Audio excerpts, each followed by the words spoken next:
Are you ready to go freelance? What are your expectations and goals for going freelance?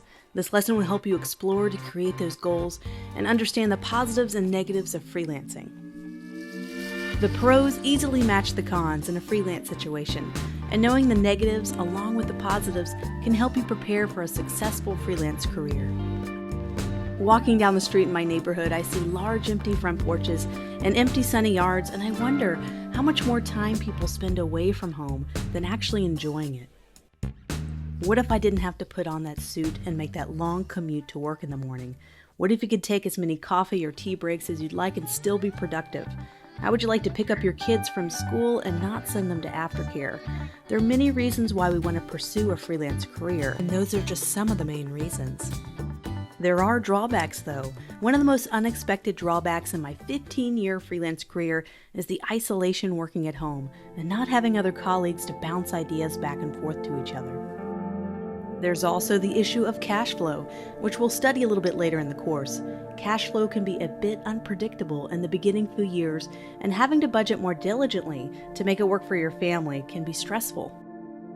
Even with its drawbacks, the biggest benefit to freelancing is being able to take charge of how you craft your work, the type of clients you work with, and having total control over your own business. Freelancing is the same as being a small business owner. You take on the responsibilities of small business owners like paying monthly or quarterly taxes, keeping track of all your accounting, and landing new clients. It's all on your own.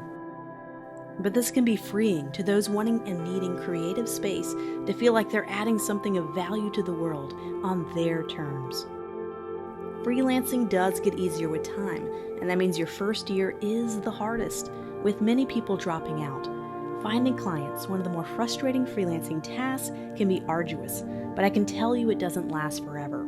There are moments when you have enough steady work and client referrals where constantly finding new work is no longer your main task, and you can start to focus on being creative instead.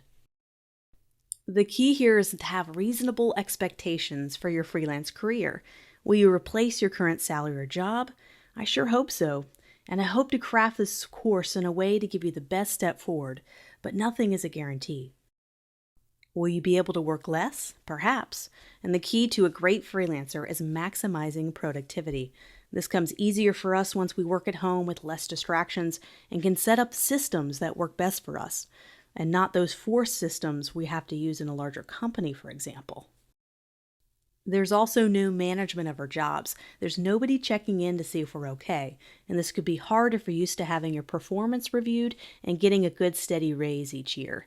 This can be a huge plus, though, if you're a self-starter who always preferred taking charge on their own with less boss supervision. Insurance and benefits are something you have to work hard for as a freelancer. Health insurance is something you need to purchase on your own with your own freelancing income if your spouse or partner does not have a plan. At least that's the case for me in the United States. Even if you have provided health coverage in your country, you have to think about having your own retirement account and contributing money into that account monthly. There's no 401k here. You have to set it up all on your own.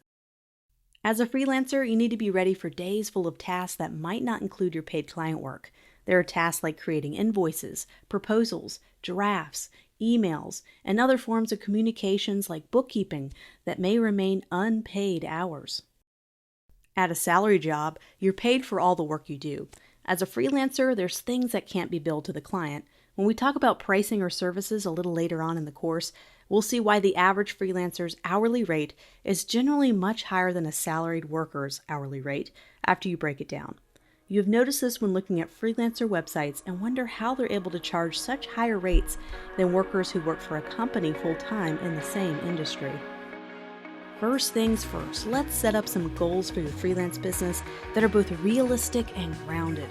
I want you to work through the goals worksheet to write down some of the goals you have for going freelance.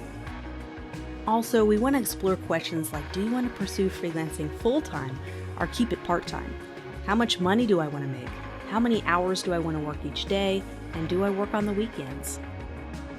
Download the worksheet, and please, as you work through these worksheets and exercises, feel free to share with the student Facebook group or post in the community section if you're willing or wanting to share others your goals.